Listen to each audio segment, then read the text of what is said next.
Welcome साथियों, आप सभी को रैंक अप ट्यूटोरियल में स्वागत है। आज हम लोग बात करेंगे सीक्वेंस एंड सीरीज पे।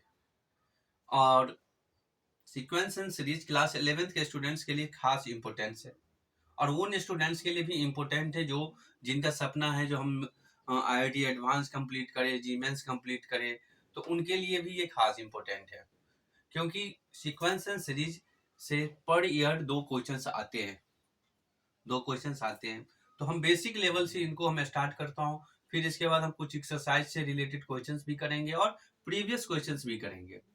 तो स्टार्टिंग में तो आपको पता है ना, बिल्कुल सिंपल सिंपल सी बातें होते हैं। डिफिनीशन है उसके, मतलब उसको क्या कहते हो, कैसे लिखते हैं, ये सब वगैरह वगैरह आते हैं। तो उस चीज़ों को मैं जल्दी जल्दी निपटा दूँ, जिसके लिए ऑलरेडी हमने पहले से यहाँ पर हमने लिख चुका हूँ और सिर्फ उसको हमें समझाना है। ठीक है, फिर इसके बाद हम आगे क्लास बढ़ेंगे जहाँ पे क्वेश्चंस डिस्कशंस होंगे, पैटर्न को समझना होगा, तो वहाँ पे हम टाइम ज़्यादा इन्वेस्ट करेंगे।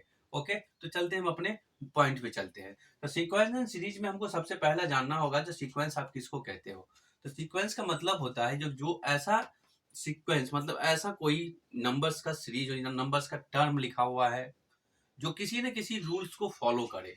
देखिए, किसी न किसी रूल्स को फॉलो करता हुआ दिखेगा। ठीक है, तो एक तो हो जाएगा वो सीक्वेंस, समझ में आया। तो एक सीक्वेंस उसको आप बोल सकते हो, जैसे कि यहाँ पर ये सीक्वेंस है, ये arrangement of the any object या फिर सेट्स, यानी कोई ऐसा सेट्स है या कोई नंबर्स है या कोई ऑब्जेक्ट्स है, उसको किसी तरीके से अरेंजमेंट किया गया है और वो जो आपका अरेंजमेंट होगा वो किसी रूल को फॉलो करता हो। अब ये नहीं जो वो विदाउट किसी रूल से है। तो जो कोई रूल को फॉलो नहीं करेगा उसको हम सीक्वेंस नहीं कह सकते हैं। जो रूल को फॉलो करेगा वो मेरा सीक्वेंस होगा। ओके, चलिए, फिर इसके बाद आ जाते हैं कुछ और पॉइंट्स है। इफ, जैसे कि मेरे पास है क्या, if A1 A2 A3 A4 is a sequence then corresponding series. मतलब आप इस टिप को जैसे करस्पॉन्डिंग सीरीज कब कह देते हो, तो जैसे कि चलिए यहाँ पर कुछ ऐसी बातें लिख करके सामने आते हैं और इसको जो सीरीज के टर्म में जो लिखा हुआ दिख जो रहा है ना, A1 plus A2 plus A3 plus A4 dot dot कहाँ तक, तो ये एन टर्म्स तक चलेगा। इन सभी को भी हम सीक्वेंस बोल सकते हैं। तो इसको हम एस एन से हम डिनोट करते हैं, सीक्वेंस को कभी टी एन से डिनोट करते हैं, कभी सीरीज को एस टी एन से ये सब बिल्कुल बेसिक सी बातें हैं, इस सब पे ज़्यादा टाइम इन्वेस्ट करने की ज़रूरत नहीं है। हम बट हमें सिर्फ इसकी पैटर्न को समझना है, क्योंकि ये सब जीमेंस एडवांस बोर्ड्स ये सब वगैरह में आने वाले टर्म्स नहीं है। ठीक है, क्योंकि वो 10th का तो आप प्रिपरेशन कर नहीं रहे हो जो वहाँ पर आपसे पूछे जाएंगे, बताओ आपका टीएन क्या होता है, फर्स्ट टर्म क्या होता है, तो कॉमन डिफरेंस क्या होता है, दो टर्म आपके पास गिवन पूछेंगे। तो क्वेश्चन एक्चुअली यही सब, बट इनके जो क्वेश्चन डालने के जो तरीके होंगे वो बिल्कुल पेचीला होगा, घुमा करके मिलेगा। तो इन सब बातों में हमें उलझना नहीं है। फिर उसके बाद है टाइप्स ऑफ सीक्वेंस। सीक्वेंस भी दो टाइप के होते हैं, एक फाइनाइट होता है, एक इनफाइनाइट होता है। तो ये तो पता है ना, फाइनाइट में जिसका फर्स्ट टर्म दिखे और लास्ट टर्म दिखे वो फाइनाइट हो गया, जिनका फर्स्ट टर्म दिखे और लास्ट टर्म ना दिखे उसको हम बोलते हैं इनफाइनाइट। अगर आप कहोगे तो हम एग्जांपल हम दिखा देता हूँ। तो सपोज करिए जैसे कि ये 1 2 3 4 5 डॉट डॉट चल रहा है, ये एक पैटर्न बना हुआ है। एक ऐसा पैटर्न ले रहा है जो लास्ट में ये 100 तक चलेगा। लास्ट में 100, इसका फर्स्ट टर्म भी दिख रहा है और लास्ट टर्म भी दिख रहा है। फर्स्ट टर्म दिख रहा है, लास्ट टर्म दिख रहा है, मतलब ये फाइनाइट है।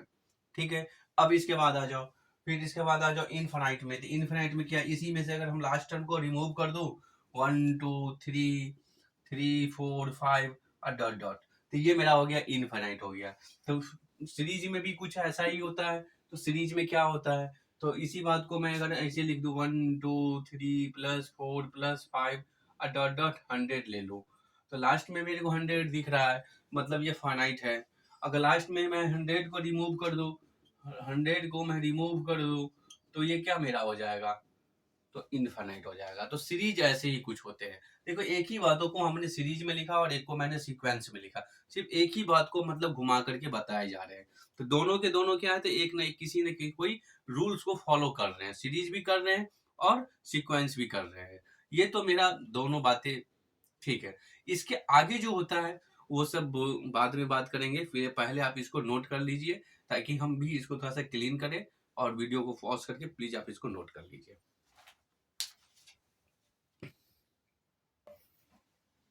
चलिए, अब जो मैंने अभी तक जो सीक्वेंस के बारे में डिस्कशन किए हैं, तो थोड़ा सा और उसको एक्सप्लेन कर लूँ। तो ज़्यादा बेटर होगा, क्योंकि उससे से भी रिलेटेड कुछ ना कुछ कभी ना कभी क्वेश्चंस देखने के लिए मिल जाते हैं। या अगर हम बुक ही बनाने के लिए जाते हैं तो फर्स्ट में ना हमको वो सीक्वेंस से रिलेटेड क्वेश्चन ही दिख जाते हैं, उस टाइम हम भी सोचने लगते हैं यार ये मैं एक्सरसाइज को क्यों छोड़ के जा रहा हूँ। तो इसीलिए थोड़ा-सा मैं उसको भी थोड़ा-सा मैं हिंट कर देता हूँ ताकि आपको भी समझ में आ जाए, जो क्या होता है सीक्वेंस। तो इतनी तो बातें जो समझ में आ गया, सीक्वेंस से किसी न किसी रूल्स पे मतलब डिफाइनेड होता है। तो सपोज़ करिए जो क्या कहते हैं, एक एसएन है, मतलब एसएन क्या है? तो एसएन ही मतलब हो गया जो क्या कहते हैं, कोई न सीक्वेंस का टर्म लिखा हुआ है। तो ये एसएन टर्म है और ये एसएन-1 टर्म है। अगर एसएन में से एसएन-1 को आप सब्ट्रैक्ट करते हो तो क्या मिलेगा? तो टीएन मिलेगा। एन क्या होता है? तो सिंपल सी बात है ना, एन आपका कोई नेचुरल नंबर होगा। एन आपका क्या होगा? तो नेचुरल नंबर होगा, जिसमें यानी कि 1 2 3 4 5 6 7 8 9 10 समथिंग समथिंग ऐसे ही कुछ नंबर्स आएंगे। तो सपोज करिए अब यहाँ पे हम अगर कुछ और इसको क्लियर करने की कोशिश करूं, तो आप ऐसे भी लिख सकते हो, एस एन को हम क्या कह सकता हूँ? तो मैं एस एन को बोल सकता हूँ the sum of n terms. S n को क्या बोल सकता हूँ? तो सम ऑफ एन टर्म्स, यानी ये मेरा एस एन है जो क्या है, तो सम ऑफ एन टर्म्स है। और एस एन माइनस वन क्या है? तो sum of n minus one terms है। और इसके साथ और भी आपका है वो टी एन है। तो टी एन किसको कहते हो? तो टी एन आपका क्या हो जाएगा?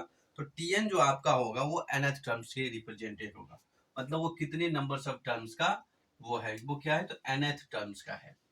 अगर हम इसको क्लियर करें तो और भी ज्यादा समझ में आएगा। सपोज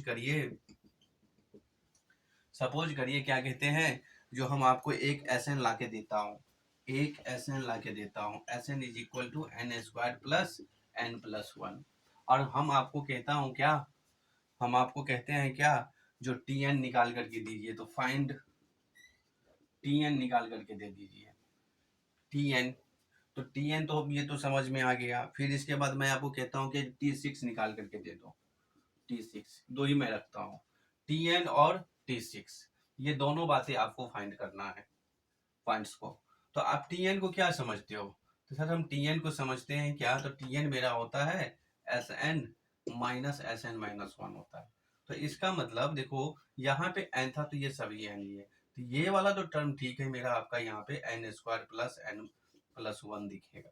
अब यहाँ पे देखो एन अपनी वैल्यू क्या कर रहा है, तो वो चेंज कर रहा है। तो कितना चेंज कर रहा है? तो एन माइनस वन कर रहा है। तो एन की प्लेस पे क्या करेंगे, एन माइनस वन का स्क्वायर करेंगे और इस एन को भी लिखेंगे n minus one plus one. अब इसको सॉल्व करना है तुम्हें, तो कितना दिख जाएगा? तो n square plus n plus one, ये तो पहले से है। अब इसको एन एन माइनस वन का होल स्क्वायर करोगे तो क्या दिखेगा? तो n square minus two a b, तो माइनस माइनस ये प्लस हो जाएगा, टू एन होगा।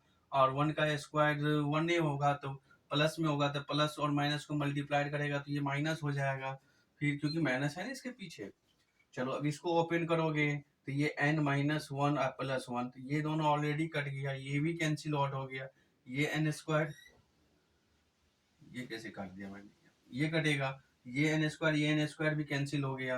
अब आपके पास बच क्या रहा है? फोर, एक एन यहाँ है, टू एन यहाँ है और एक एन यहाँ है। तो आप सिंपली कह सकते हो ना, टी एन आपका कितना हो गया? तो फोर एन हो जाएगा।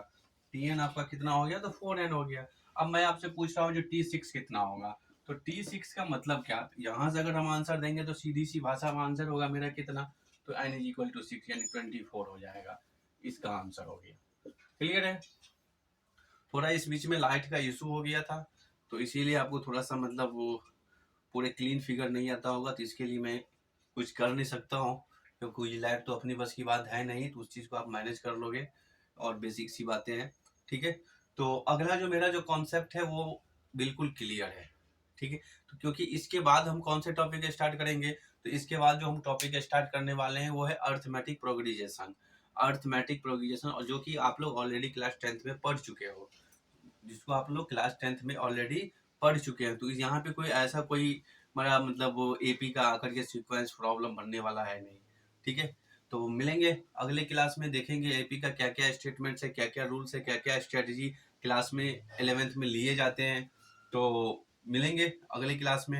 अगर अच्छा लग रहा है तो सब्सक्राइब करो, शेयर करो दोस्तों के साथ। Okay bye.